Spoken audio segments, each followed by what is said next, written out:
completely illegal. Where did you get the candy? Did you steal it from a baby? No, and then my dad pulls out 1.5 pounds of imitation crab. Nice. Imitation. Is it like real story? Movie grade? Real story. Is it movie grade crab? It might as well have been. That's a true story. I pull out like the malt balls, and he's like, "Oh, you want some of this?" And I was like, "What the hell is that?" And he's like, "Imitation crab. You don't like imitation crab?" And I'm like, "Who sneaks imitation crab into a movie theater?" I thought you said imitation crack. I thought you said crack, not crab. I thought you said crack, and I was like, "Wait, was your dad Charlie Sheen? Like what?" Jesus, he might as well be. To say the truth, but so imitation crab. Yeah, right. Into a movie theater. Yeah, why not just bring an actual crab? Like bring the actual whole crab. We were in Bakersfield, California, so it probably like more aligns correctly because that place is crazy. But imitation crack. Wait, what was the movie? I need to know what the movie was. Relevant. I know the exact theater and I know who was with me, but I do not remember the movie. That moment sucked my memory. Something then fair enough, you know. It wasn't. My dad was there, so it had to be an action. It was he wanted to smell like the sea. I really want to say it was like Inglourious Bastards or something like that. Oh. But I'm not Jaws sure. would have been another good one. Inglourious Bastards deserves imitation crab. No, I think it deserves real crab. Real crab, only the best crab. And actually, honestly, if you want to fit the motif, just eat it and boil it in the movie theater, and then just start cracking it open. An imitation crab boil. I had a conduction stove in there. I just plugged into the wall in the movie theater, and then just like they didn't care. They're like, "Excuse me, can I use this for a hot plate?" They're like, "What?" Talk about heated seats. Talk about heated seats. Yes, this is live. We're doing this live. What? We're doing it live. I wrote this joke down 3 days ago. It's a good one. If this was pre-recorded, it would be so embarrassing. Whoever wrote it, I would feel so bad for them. These letters suck. Yeah, no, we've definitely gone through the editors. Like the editors have had time to like process this, and yeah, no. Yeah, who are the if editors? that was the case, the editors need to I'm the editors. Yeah, they edited out everything illegal Noah talked about. Yeah. We don't talk about the things Noah talks about. It would be funny if Ryan had like a censor button and could just like he could. He definitely could. Just go beep. Yeah. I don't have a button. I just have the soundboard. Well, we need to get you a button. We'll work on that. Like a big red one that you can like put on like your camera and you just whack. Yes, exactly. No, that doesn't. That just encourages us. That just encourages us. John alert more. For a quick second there, I thought it was like the John Cena intro, and I'm like, oh no. All right, we should start this. Are you ready, Ralph? You're the host. John not showing up. All right, whatever. Maybe he's going to be here late. I don't know. He's not here now. He's going to come in like Superman. We got to start. All right, let's do it. Let's do it. All right, rolling broken finger. Again.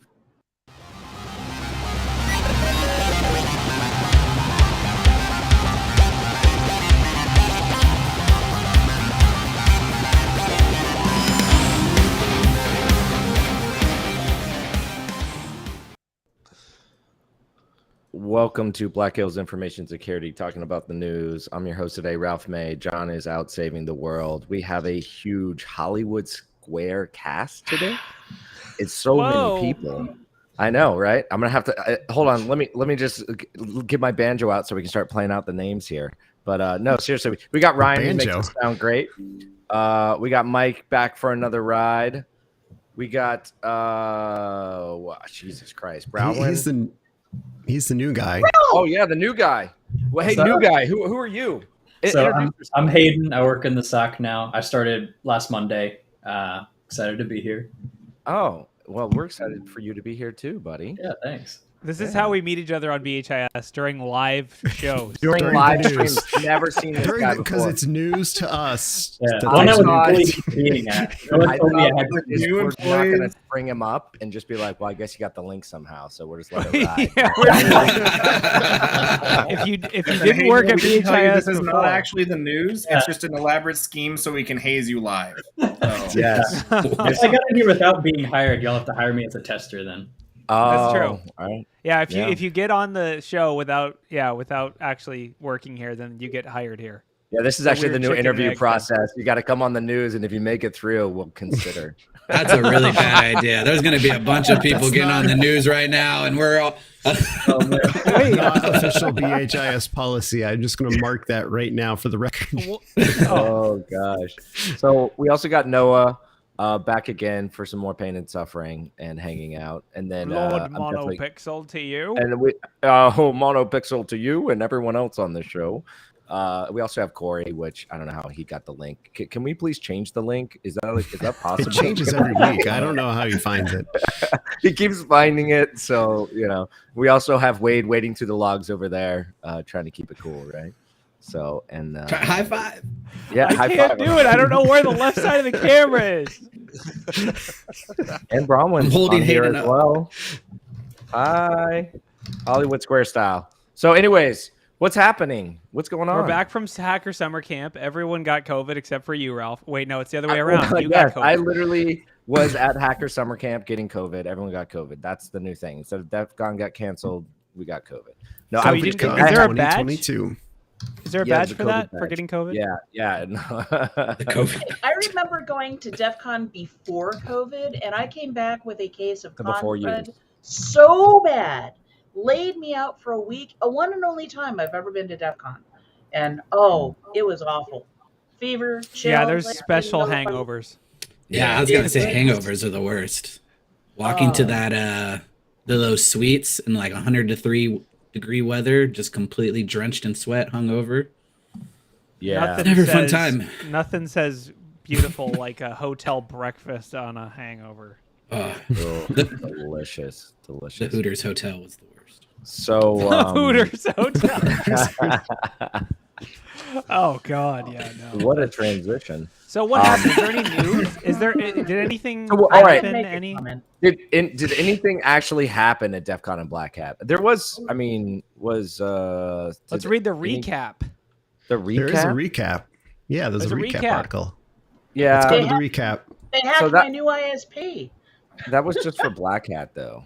That did happen. There Well, was there were some that doesn't Starlink count. things. They don't count at Black. No, I'm just kidding. I don't think Black Hat counts. I didn't go to Blackhat though. Is it not the same thing? No, At it's DEF two CON? different No, cons. Black Hat is like for rich people to go, and then DEFCON is like for people that don't. He's absolutely right. The only time I went to Black Hat is someone gave me their badge to go in and get party invites real quick. Went in, grabbed them, got out. Signed them up for a bunch of competitions too. Yeah, So I didn't go. They wouldn't let me in. They said no riffraff and No riffraff. Yeah, it's I funny rated- because Ralph has presented at Black Hat before, but yeah, that's also true. But they didn't let me in this year. they're like, this Well, went that's how they so knew you were poorly, real. you're never allowed back. Corey, that was the only way I was able to get in. I had to get on the list, and I couldn't buy a ticket, so I had to present. You get the point. Oh, I get it. Okay, I get it. Yeah. So I don't know if there was anything that stood out from the Black. There was a good talk about burnout that I watched. Oh god. So you did watch the Burnout. Yeah, so I Burnout. actually got a virtual ticket. I didn't get to go in person, but the Oh, burnout virtual talk. ticket. Oh, Wait, that's wait, like You're wait, middle moderate. class, not upper class. You know what? He's I only actually moderately went into the office, put it on the TV, watched this excellent talk about burnout. There was also another. I haven't read this news article. There's another really good one about like misinformation campaigns in South America, which I would highly suggest if it ever appears on the internet in some way. But Didn't Yeah, they was, have a misinformation village? There was something about that. I think they it had was one at DEF CON. That was misinformation, actually not a just- I think that was demonstration. DEF CON. I don't think they do villages at Black Hat. it was a I'm sorry, crosswires. Are you saying that they're faking that they had a village and that was the point of the disinformation village? Yeah, yes, they're like, yeah, we village. totally have a village, but it just doesn't exist. And then there's just a big piece of paper that says, "Watch out for disinformation." That would be good. No, you That gotta would be remember, good. I live under a rock. I didn't even go to Hacker Summer Camp this year, so it all kind of blurs together when you're feeding it in from 5 different multimedia social media streams. Blackhat, And that's why we are here. So what? Watching Vegas flood. But at there was so the at DEF CON, there was a couple other ones. There was also the Zoom one was at DEF CON. So we could talk about that article. There was a Zoom one. There was a Starlink one. Yeah, Starlink. So Zoom installer lets a research hack his way into root access to macOS. Okay, so I guess Mac ponage. There was a lot of Mac ponage. Don't be surprised in the near future to start seeing a bunch more Mac privilege escalation techniques. And I think that this one was part of that, right? So this was privilege escalation. Yeah, it does say that. So it was a privilege escalation attack on macOS, allowing to bypass some of the controls that Mac has in place to kind of prevent this. They have some other stuff on top of just not being the or just being like the root user. So even as root, you can't even read the user files without the right permissions, right? So this is part of that, right? With Zoom, but so even a couple years after all the COVID Zoom fallout of 2021, they're still getting beat up. Sounds like they had some issues with the disclosure. Like it took them like 7 months to fix somehow. Yeah, I don't know if this one is. I don't know the full details of this vulnerability, but what I'm saying is I wouldn't be surprised for us to see more macOS privilege escalation vulnerabilities in other applications, not just Zoom. Do you get what I'm saying? Yeah. What? Yeah. All right. In the start, if we want to, what's a voltage fault injection attack? So that's Starlink. That's the okay, that's my a pivot. bad. I clicked on the wrong article again. Never mind. Go back to Zoom. So what does this mean? I'm not even on the same page. Wade, what's the event code for Kerberos Wade. ticket? No, I'm just kidding. Let me zoom in real quick for you. Oh my gosh. So yeah, Zoom has been the whipping boy. They were the whipping boy in 2021. There was tons of public disclosures. There was that one where anyone could join a Zoom room. There Zoom was a bombing. bunch. Zoom bombing was a thing where they were like, "This isn't really our fault, but you guys got to set meeting passwords now." And now I guess it sounds like they had a really rough year. The fact that this vulnerability disclosure took 6 to 7 months to fix is not a great sign, but maybe it shows the difficulty of like DevOps in a Mac environment. Maybe it's just really hard. You have no idea. Oh my God. I remember when I was still in the developer world, anytime we had to deal with anything Mac, anything iOS, it was a nightmare. And unfortunately, Apple has this wonderful tendency that they will suddenly decide to change platforms. It's like, no, you're not developing with this anymore. You're developing with this. And you have this hard deadline that you have to meet, or else everything that you've done will suddenly disappear and no longer work on any of our systems.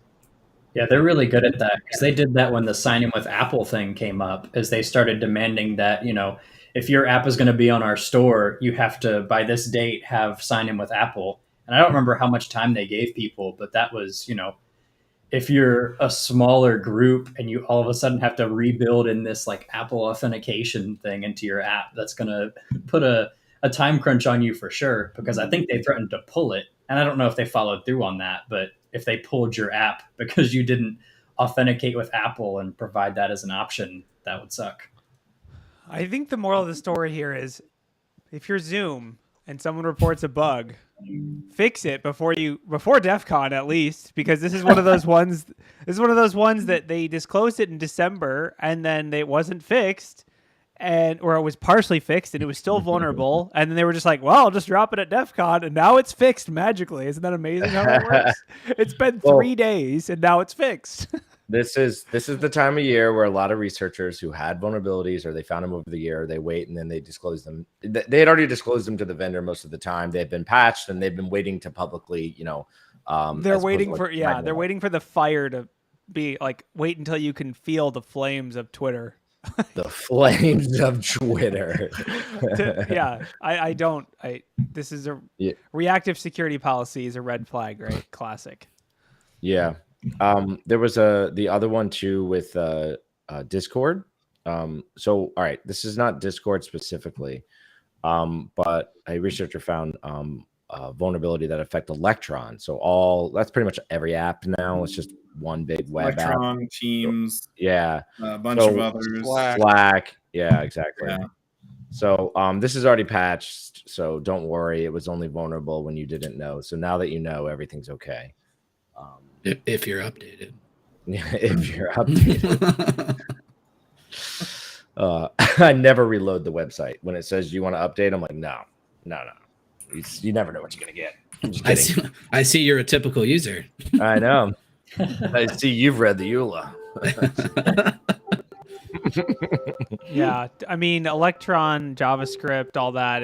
It looks like it was a pretty traditional web application attack where like you could inject arbitrary JS and execute it, and JS can be used for all kinds of bad, terrible things. So, isn't Zoom an Electron app? Since we were just talking about them, I'm like trying to figure this out. It is not an Electron app. Oh, that is a negative Ghost Rider.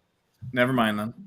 Mm-hmm. The examples they give in the talk are Discord, Microsoft Teams, Notion, Basecamp, etc. Yeah, there's quite a few.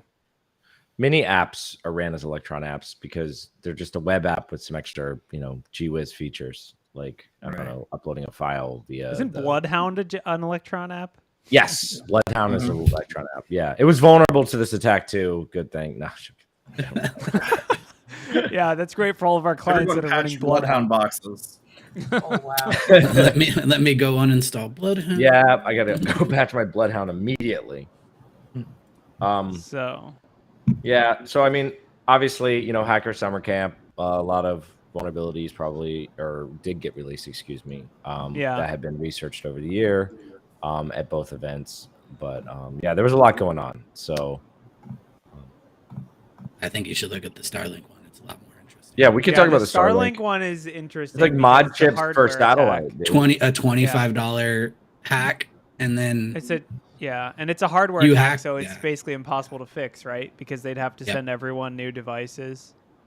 Mm-hmm. Good thing it's only the user terminal and not the actual satellite. Like this article should say using $25 Modchip and about $25,000 in research and development time. Like it's not. I'm assuming the person didn't just like buy something on Amazon for $20, plug it into Starlink, and get root access. Right? Like I'm sure it was like oversimplified a little bit. He went on AliExpress and was like, "Hey, look, a Modchip for Starlink." He just searched Starlink device hack. They also didn't add the cost of the Raspberry Pi. Come on, that's another like what? And those are hard to get. $50 bucks? Dude, those are like $150 right now, man. Those are. You get scalped on those.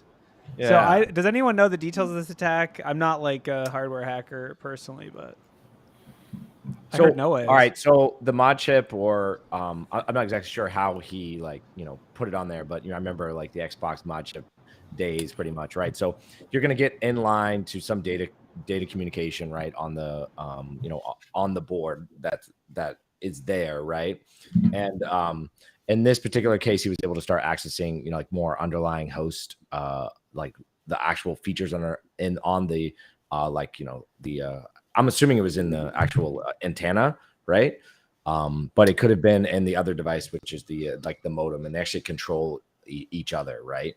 But it is pretty much just a Linux device at that point, and then this Modchip allowed him to get further level access, right? Which was pretty much in all the cases that there was a Modchip, that was it, right? It was a hardware bypass, right? So they were kind of getting in line and replacing whatever the chip was to run their own code, or to not have to follow the security that was in place. So, but I think this one just was able to execute code.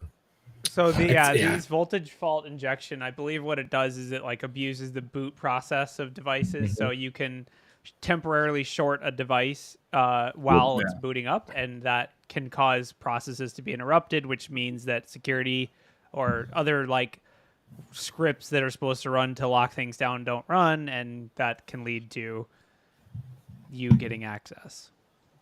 Yep. So kind of cool hack. I think Starlink or SpaceX or just Elon, because he communicates directly with customers at this point, or everyone. Anyways, I think they can't. Okay, so they can't patch it entirely because they'd have to replace all of the antennas. Like they can't like permanently put out a fix. But I think they did issue like some software updates to try to like make it less or not as easy. So now it's $50,000 in research and not 25. Sorry. 2 Raspberry Pis. 2 Raspberry Pis. Double the GPUs. No. What I always find interesting with, especially with anything involving space or cyber, right? Like in warfare, like in domains, right? So you got like air, land, sea, and then space and cyber. Space and cyber fall into this weird like middle ground where they affect all the other ones. Like everything affects everything, but anything that happens in space is really hard to fix. So if there was anything where they could then go into the actual satellite and break stuff, it just doesn't cause problems with like just the SpaceX satellite. It could cause problems with the world. So I think it's always something really interesting to watch anything involving satellites. Yeah, and that is not the case in this instance. And like Starlink published like kind of a paper that basically it does like give them kudos and say this is an impressive attack, but basically they say they expect attackers with invasive physical access to be able to take malicious actions on behalf of a single Starlink. So they're basically like they assume that rogue client devices are a possibility, and so it's not like catastrophic like it would be if someone's so I figured out how we can jam Starlink, although I'm sure Russia's looking into that right now. But real hard. That's exactly what I was thinking. If anyone's going to be first to that, it'll be them. But I was going to say that, this is the same thing with like the Xbox mod chips, right? Like suddenly you weren't going to be able to start. Now, I agree. We're talking about a network device, right? Like an Xbox really wasn't like, receiving and transmitting radio frequencies. But what he was able to do is the equivalent of like a jailbreak, right? Or the executor chip, if you want to. Access to the firmware. I won't tell. Allegedly, I won't tell you how I know about those. Yeah, no, we don't talk about. We don't talk about those anymore. We don't talk about. Anyways, kind of cool. So I did want to talk. If anyone's interested in the hacking of satellites, there's a competition or a CTF that they run every year. I think it's partially run by the Air Force called Hackasat. I've participated in previous years, and you basically, it's a lot of like satellite-based hacking challenges, and then I think if the winners or like the top 4 people are actually given the opportunity to work to hack a real actual satellite, a real physical one. So it's kind of a cool little CTF if you're interested in space hacking. Oh yeah. All right. Do you guys want to talk about the the anonymous poop gifting site that got hacked? Honestly, it doesn't. I don't even know. It doesn't matter what the hack was. It's just funny they got hacked. Because if you got a box of poop, right, and they're like, "Oh, keeping you anonymous," hopefully their database got breached. I will say this is a good database for just finding the most vindictive people on the internet. It'll get a lot of people fired, I'm sure, if they sent it to their boss anonymously. Honestly, I'd rather receive a bag full of poop than like a bag full of glitter, right? Like cleans up easier. Yeah. Cleans up easier. Unless you're getting a present from Mark Rober, because then you're getting the fart spray and the glitter and everything else. What if it was like a custom delivery service where they lit the bag on fire on your porch, just like that? That would be a nice touch. I guess you can customize the package with a smiley sticker too. It says so. Nice. So, what do you guys think is the name of this company?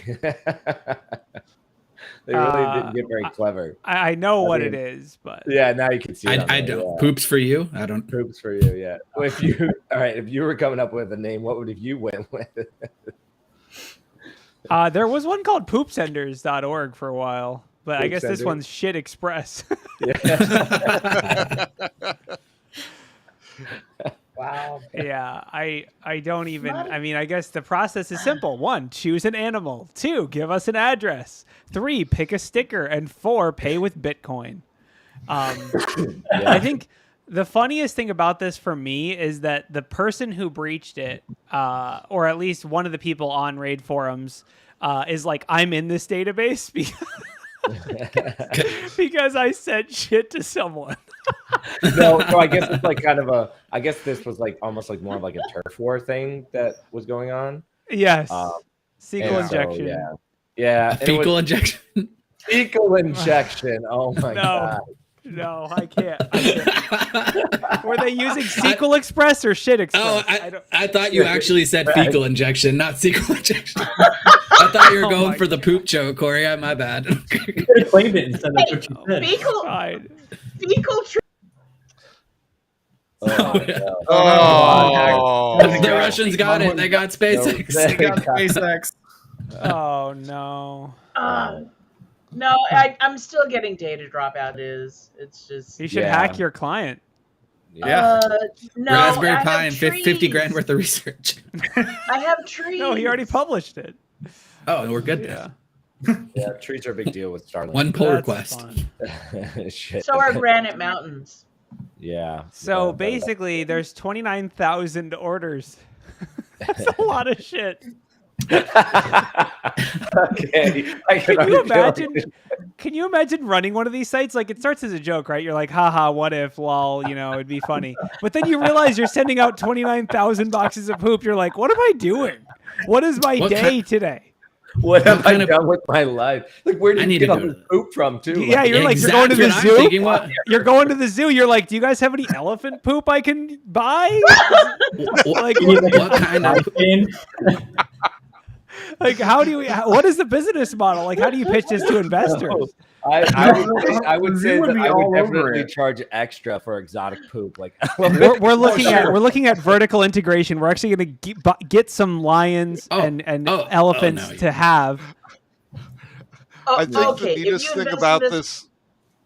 Are I you think an the neatest angel thing about investor? this whole hack is the fact that Shit Express came forward with a great thing and just said, "Yeah, we got hacked. Yeah, you guys are screwed. Here's what we're doing about it, and here's how they did it," and just totally let everybody say, "Yeah, we did it. We screwed up. It's our own damn fault.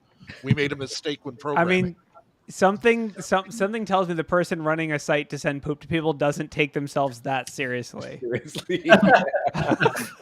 There's no return to sender in this. Like, Yeah. you're not There's going to no put your own return. address. It's just your Bitcoin address. You're paying them, right? So as long as you It says wash your Bitcoin Bitcoin, or right?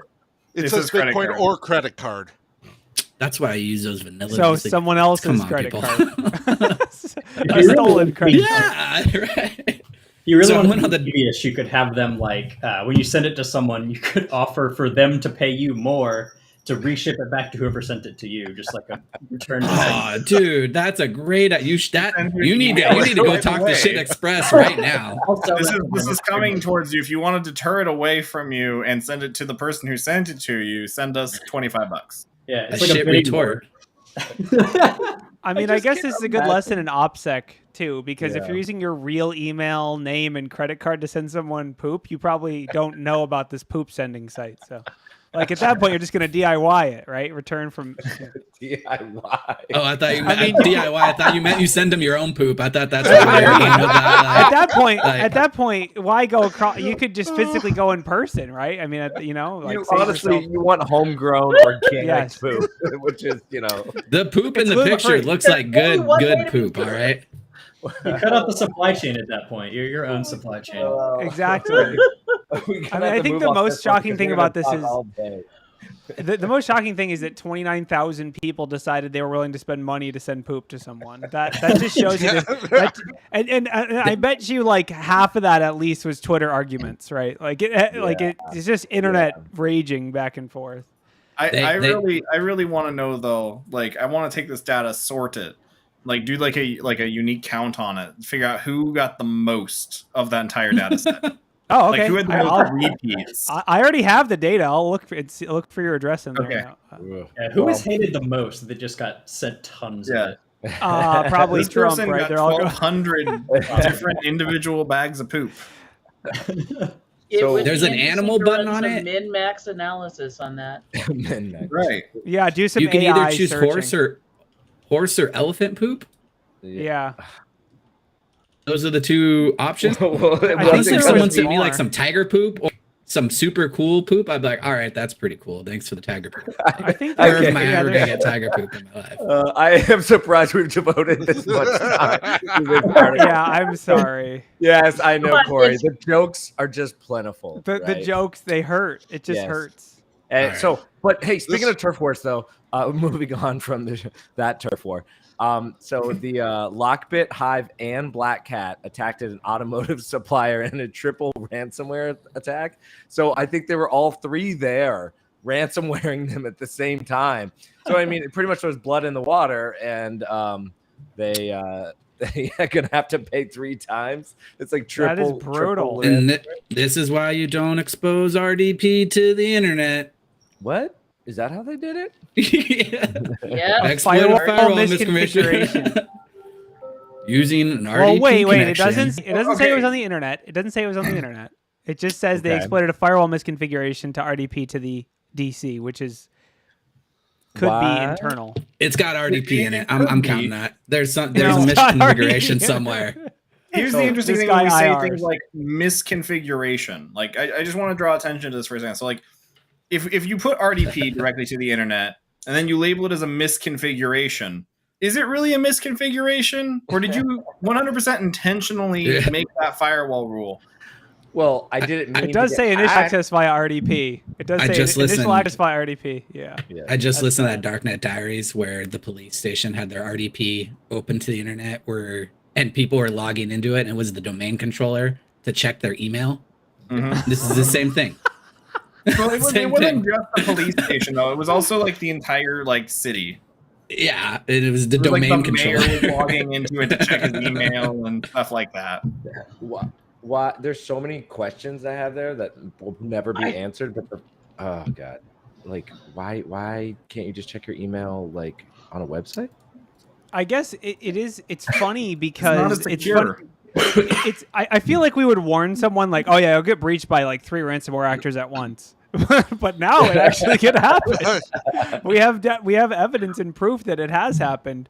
That's like, getting all the COVIDs in one weekend. How many variants can you get? It's like the Spider-Man meme where they're all pointing at each other. It's like- at each other. The we aftermath. could do it. We could do the Spider-Man meme. The aftermath of this is the files were encrypted 3 times, and sometimes they were encrypted up to 5 times. I will say, if you encrypt an encrypted file, you can't ask for ransom because you can't decrypt it. So Yes. it's whoever's first is the only one that can actually decrypt the file.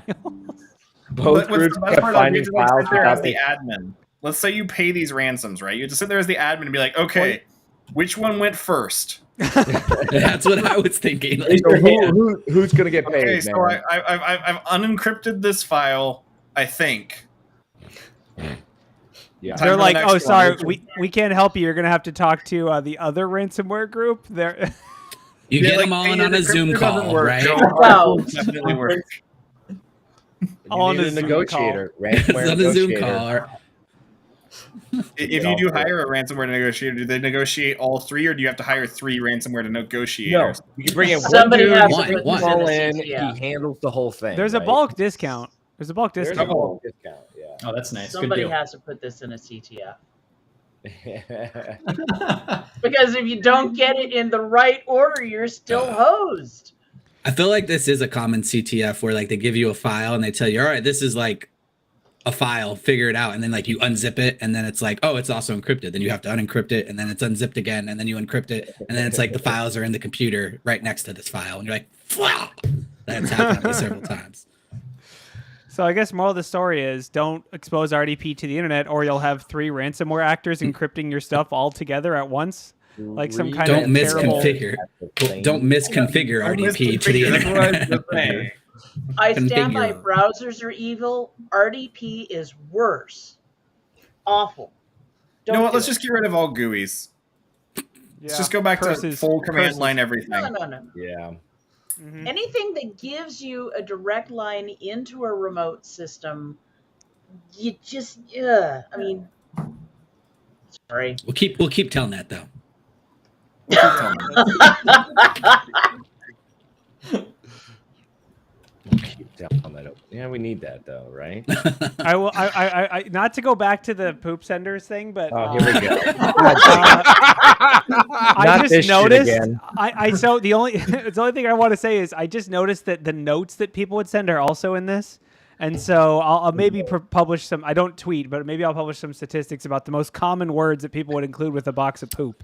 Do we really need that published? Can we just I'll retweet extrapolate those. the information? Yeah, no, we need to publish. This is going to be AI. gonna This need is a my word break. cloud I'm for that breaking one. into AI. Yeah, word So cloud.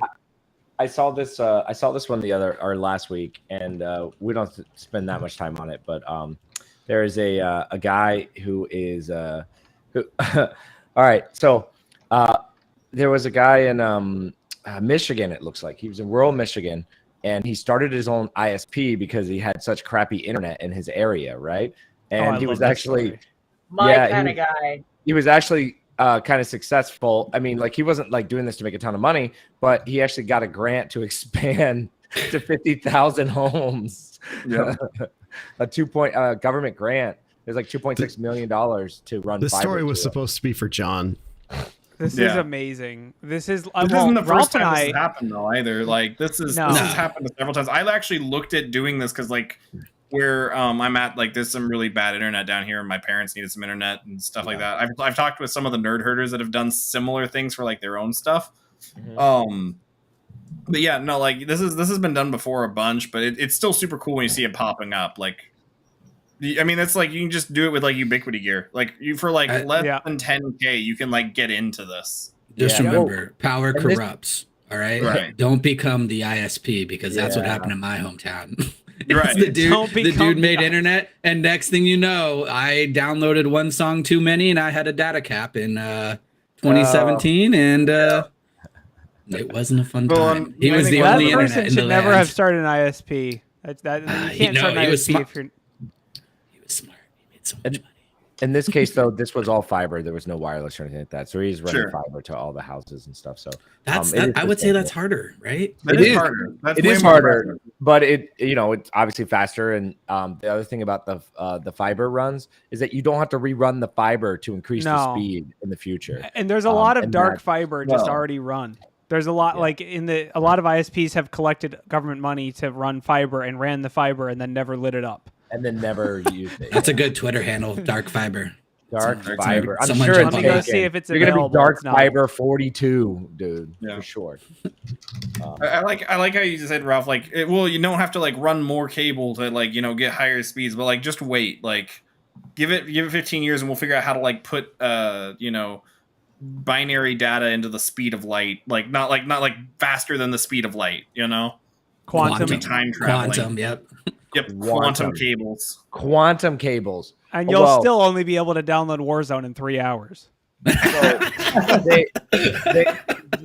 they actually Because have the that. game's going to be like 2 petabytes. Yeah, it's They at the actually- first install or the second when they update it the next week. Every day. Yeah. Every day. It's every day.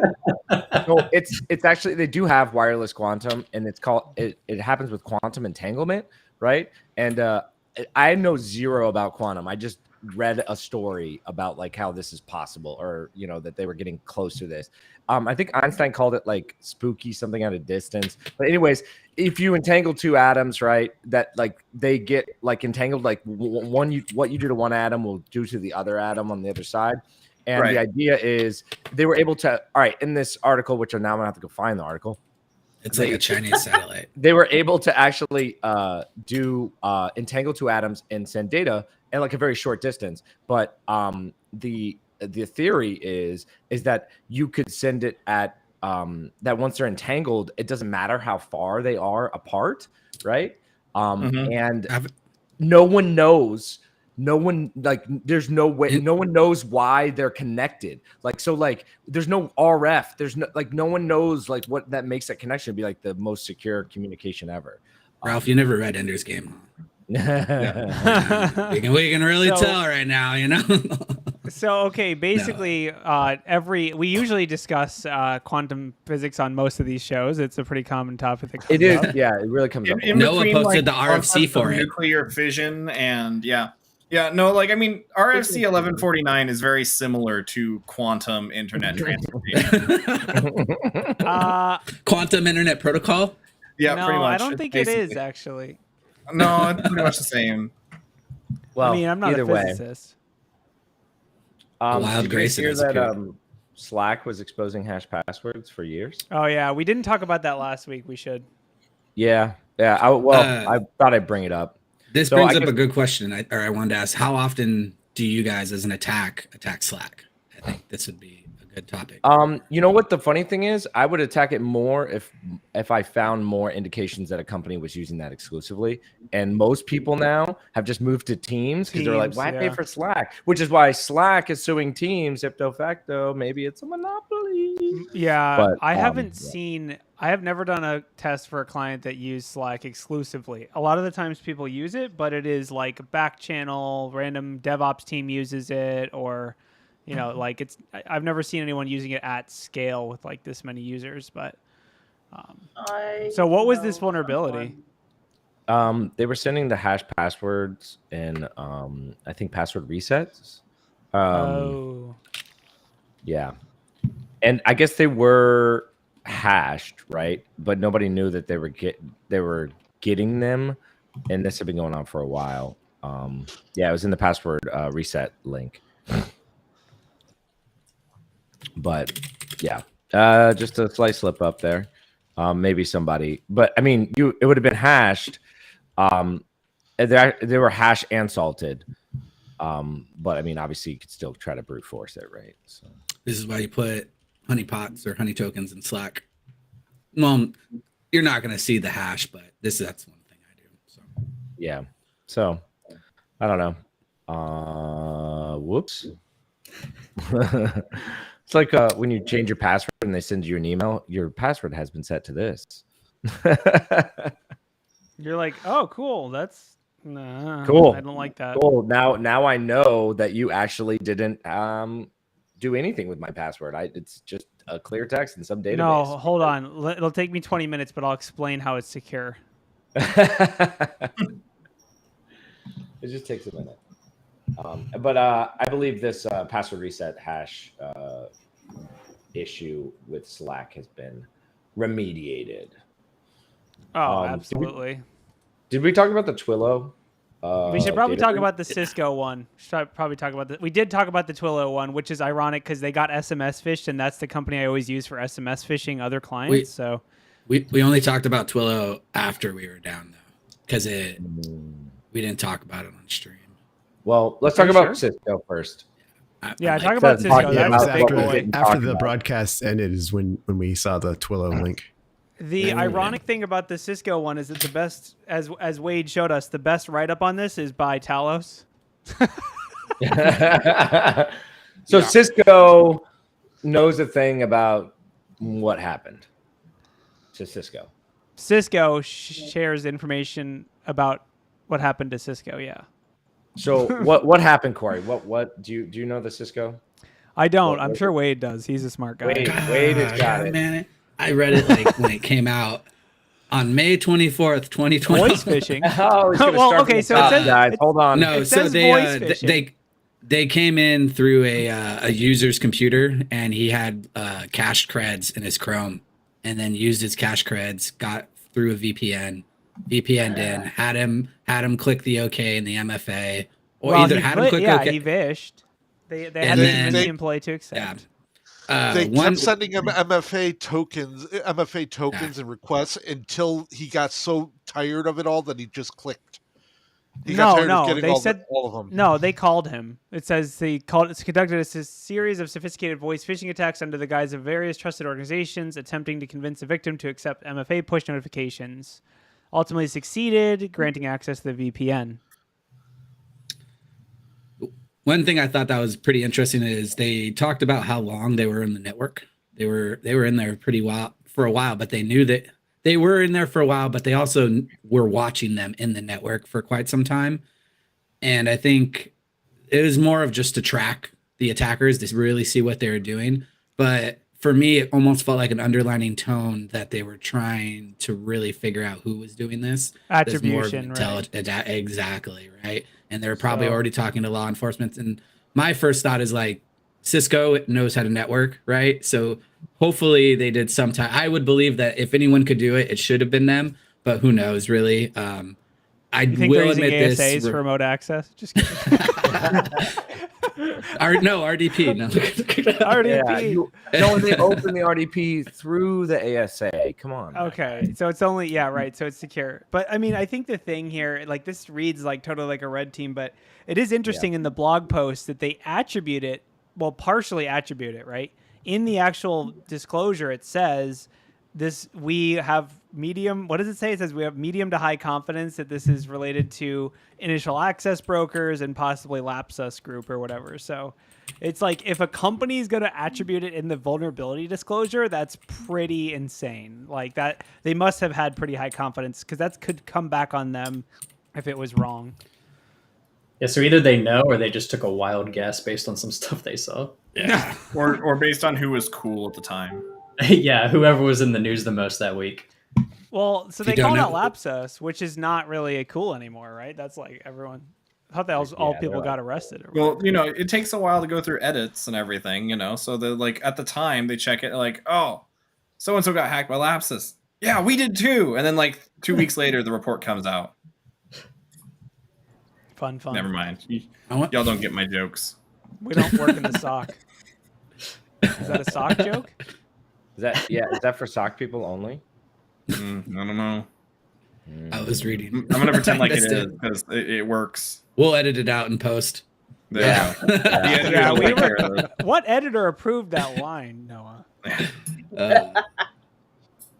So I do like your call how this report does read a lot like a red team report, right? And for any blue teamers out there, I would highly suggest reading this just because it has a wealth of information just on attacks and command line, and of course they map everything to MITRE, right? They hit all the buttons. Yeah, I literally did this exact same attack. I mean, I didn't compromise their personal device, but I had their password and had to call them and convince them that, we had to resync their device. We have to make sure they're secure because it's time-based. So, you got to approve this push and then everything will be synced right up. No problem. It's a very common technique we use on red teams. didn't they get the database, or so weren't they alleging to have stolen like 2.8 gigabytes? Was that part of this? Yeah. So that's kind of their thing, right? They always claim they've done stuff. They're like, yeah, we got access to Microsoft and Okta. And you're like, okay, no, like kind of like good screenshot editing, but no. So who knows what they actually got, I guess is what I'm getting at. They did get access to a domain controller, which to me is you're done, right? Like Yeah. I mean, Yes. kind of. It depends, yeah. I mean, when usually you where say it access, starts you mean for like me. you could ping it? no, they attempted to dump Oh, okay. and Like NTDS. util. NTDS. Yeah, So how'd they get DA then? Probably ADCS. I should have just read this whole report before. Yeah. Look, it's ADCS. That's what I thought. No, I don't know. Well, It has a lot of details. It's a good read. Also, I will say, like, as much as we might be joking about Cisco still using ASAs, the write up, it's good that they kind of owned it and said, yeah, we got a little wrecked, but here are the details, of us getting wrecked. So Well, and if these are known acting groups, if their attribution is even sort of correct, you now actually have, if you're on blue team, different ways of writing up detections through your Splunk or Defender or whatever you're using for detecting on the endpoints as to what's going to happen. If you've got something like Defender on the DC, you could go ahead and see somebody accessing PowerShell and then using that to go ahead and use NTDS util, and then using that to go ahead and do the rest of the command structure or portions of the command structure and actually give you a little bit of a heads up as to what's going on and detect somebody a little bit more frequently. If Lapsus is in your threat model, now you got some good detections at least. Lapsus and Don't. I won't. I won't Yanwang. say that with John around, to tell you the truth, but I'll say it with him not here. I will say, dude, all these net commands should be very easily detectable by any EDR. Oh yeah. Like, So, we never are use you- net commands Are like this you anymore. saying that they didn't have EDR? Does Cisco have an EDR? Like, did they sell one? Yeah, Cisco AMP. I thought that Yep. was their EDR. Yeah, So I think I know some bypasses for Cisco AMP if anyone needs them. Oh no, they just added those in, dude. Those are fresh. To They death. just added them in. They added in net commands. Yeah, man, they had to step their game up a little bit after that, you know. Part of me thinks like how far, like if they would have detected them earlier, right? And how far did they let them go to really try to figure who this was, and did they just let them? Because it talks about when they first detected them, Yeah. but I would almost think like we're making fun of it all, but I think they tracked them pretty well, knowing that they're gonna have to burn the house down after this. Yeah. Yeah, once they're hitting NTDS, you're like, guys, this is every Yeah. account. So the other one that we didn't talk about, so that was the Cisco, but the Twilio breach, right? Yeah. And you were talking about, Corey, that we use this on engagements to send fishes because they have So a it's whole like a fish- VoIP. For those that don't know what Twilio Yeah. or Twilio or however you say it, Twilio is. It is a VoIP / SMS provider where anyone can go and request. Like, it's designed for programmatic phone communications and things and Yeah, email. I think telephony is the word. they bought SendGrid, right? Yeah. So basically, it's designed for like programmatic. Like the people that send you 2-factor codes. That's probably Twilio. Yes. Or Twilio. Like when you get a thing that says Microsoft Authenticator, they're probably using Twilio on the back end to actually send those text messages. And they were breached, ironically, from a text message SMS phishing campaign. And the reason I say ironically is because we, or at least me personally, I've been using their service for years to send SMS phishing campaigns. So it's just kind of ironic that they got breached by the same way that I use them. It's almost like if Cobalt Strike got breached and they used Cobalt Strike to establish C2 in their environment. It's like, come on, guys, you made this. So do we there's some think it's like screenshots. Go ahead. a part of a more sophisticated attack for like phishing or leveraging for smishing or whatever you want to call it from an SMS perspective? What was the goal of owning Twilio? Well, So, as that's a good Signal Signal said today that 1,900 of users' phone numbers on Signal were exposed by this hack. So that gives you at least a small idea of what they could have gained access to. Huh. Yeah, and I mean, if they were able to like take over more trusted numbers, they could send text messages to even compromise more organizations. Yeah. And they updated the blog post on August 10th, and they said identified approximately 125 customers whose data was accessed.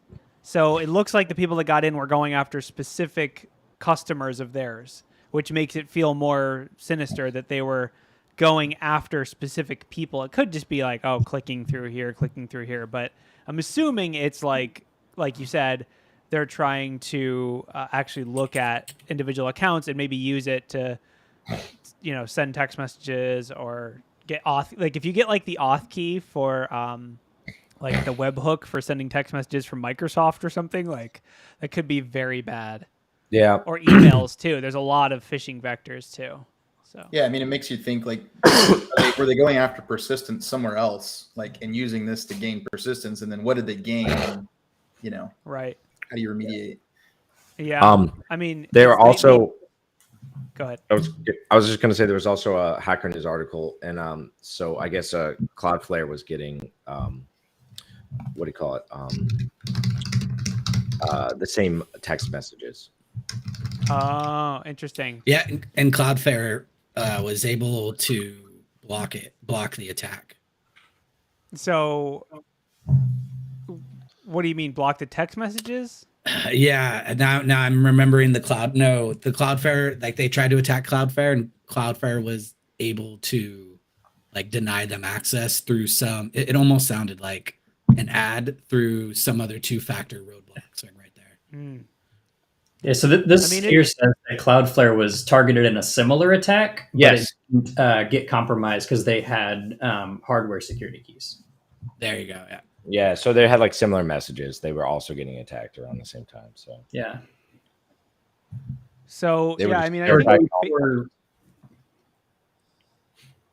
Yeah, I hate SMS. I like hardware. yeah, so much. yeah. And there's So like okay, so that really brings up the bigger thing, right?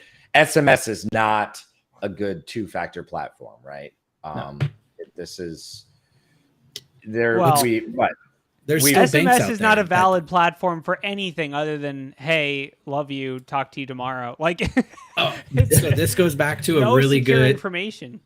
one of the Blackhat talks was about SMS and about like phishing via SMS, and it was like a huge like 64U server that all it was cell phones that they used for SMS attacks, and you could buy it on AliExpress for like a couple grand. So, but like there's still a good amount of banks out there that don't even offer 2FA through token. They just have to do everything through SMS. Yeah. And as someone who I just recently changed my phone, and I will admit I got a bunch of alerts the moment I switched SMS cards and moved over to a new phone, but still like it scares me a lot knowing how easy it is. When things like this happen, though, I often think about like a red herring or like what else is going on, right? Like, is there something bigger, not to cause fear or FUD, but what else? What's the reasoning behind this? Do we really know? I feel like if to speculate, let's just wildly speculate as we do on this show. I would guess that it's just because it's a pain point, right? MFA is a pain point because keep in mind, like real world attacks, they always lag behind like theoretical possibilities, right? There are companies out there that are using hardware two-factor. There are companies out there that are 100% rolled out with EDR and hardware. But there's also a lot of companies that don't have two-factor at all. And I feel like attackers are now hitting this more and more, where more people have Okta and Duo and Microsoft Authenticator and more of these tools that are just getting rolled out. And so they're like, this is annoying and it's becoming a stumbling block for us. We need to target the providers, like the classic MSP type attack where you're like, who is everyone using for two-factor auth? We go after the providers, then maybe that's an easy win. To be able to, like, anyone that's using SMS auth, now we can get in. Just intercept the messages or send them spurious messages. Or either that, or the other theory I have is it could be like the intent to just do mass social engineering attacks from this provider. So sending the thousands or millions of text messages can be cost prohibitive, or just you might get blocked or whatever. But if you have access to the provider, it all looks legit. It's all like it comes from the real provider. That you could leverage their infrastructure to send your phishing campaign. So it could be that too. Those are my two rampant speculations. If they did get access to it, right, they could theoretically get that Twilio access code, right? And then all they just need is your password. Is that the level of thinking that's what I thought? If they're access to Twilio, they could somehow, which I don't know because I don't know the back end of this, have that access token. And then all you need is a password cracker and get in, which then makes me think this is more of like a supply chain attack where they're going for the MFA because then that just eliminates the MFA problem, like you were saying. That's what I would guess. gain access. Okay, and then gain access. And I don't know. Because it's not a problem. I would guess the attack would be, say you're a company like Duo that's using Twilio for SMS two-factor. So basically, anytime any of your customers gets a two-factor notification, it's sent through, the code is sent through Twilio. There's a world in which that data is logged somehow. It seems like a misconfiguration or something, or maybe you can like maliciously inject some middleman or something. I'm not sure how the Twilio backend works, but if that message was logged, then you could just steal the messages over the wire. So I don't know. I would assume that the security, or I would hope that the security model at Twilio doesn't let you log. But if you think about it, their platform isn't designed for credential exchange. That's not where their threat model is going to be designed. It's going to be designed around sending text messages like, "Can I buy your house for $5?" Like it could be anything. The worst. So SMS isn't encrypted or anything, too, right? Like it's not. It's like horrible security. You look at the gang in that article, and it talks about going after Cloudflare. Things like GitHub are using SMS notifications. They use Twilio. Mm-hmm. So was this something about trying to get a hold of some GitHubs? We had the GitHub issue a few few days earlier, right? With all of the fake commits that were happening. Yes. Maybe there's something else that's going on here. Yeah, like I wonder Yeah. if they got into both Cloudflare and Twilio, like what they could have done with that, because then you have the MFA and then you potentially have some of the back end as well. So I wonder what you could do with both of those combined. Probably a lot. I feel like if there's one thing I'm willing to speculate about APTs or threat actors, it's that they basically just throw it at the wall and see if it sticks, right? So, even if the larger goal is X, Y, or Z, they all know that it's not like they're executing some, Operation Desert Storm type of deal. I think it's really just like, so we can bypass 2FA now. Like, and then they, that they can sell that to other people and say, oh, you need an account with, you need access two-factor protected account. Give me $100 and I'll do it for you. Or Bypass they can, 2FA as a service. Right, bypass 2FA as a service, or just initial get into access broker. Exactly, Yeah, initial that makes access. sense. We know that people will pay for that. Also, like just getting access, they could ransomware Twilio's customer database. Like it's kind of like, sure, what can't we do, right? But it is fun to think about and scary. Yeah. Well, shoot. I think that was all the articles. Does anyone else have any other articles for today, or anything else that Well, we're at it exactly an hour or so. Yeah. No, I don't know if it was discussed, but Ralph, your course was awesome. I know it's on an article, but at Blackhat and DEFCON, you're yeah. That's why my voice is hoarse. It sounds like I have like Talk for hours. COVID because I talked for hours. Thanks. Yeah, it was a good time. But wait, Ralph's a real person? What? I thought Ralph was just an actor, and then we just put him away. Ralph, you passed the Turing test. Congrats. Oh gosh, We don't have to turn him off. excited. All right. Well, yeah. Thanks everybody for showing up. Thanks everybody for listening to us rant about poop and other things that Corey can't stop talking about. I will publish the word cloud of the most common phrases from the poop senders database. This needs to happen. This needs to happen. And who was targeted the most? Yeah. And who was targeted the most? So Corey's taking on the crap job. Got it. So smash that like button, subscribe, whatever platform you're coming from. So next time you can hear us all. Who is this episode sponsored by? RalphNet, the new ISP RalphNet. where you can't get internet? Yes. That's hilarious. We didn't have any sponsors today, but thanks everybody for showing up. No, it's always sponsored by Antisyphon Infosec Training. Yes, Always. there you're right. Always. John pays the bills. So, yeah, no, check out our training. Check out our training. It's good. It is good because one of my classes is on there, so that makes. And then smash the like button right on Ralph's face. And then smash Subscribe, the like button. Yeah. All right, Sub, I'm really Prime dragging. I'm subs. really dragging this out. Just hit the Prime button. subs. We're gonna Hit never the Prime end. subs. Thanks, Special everybody. emojis. Foot long subs. Bye.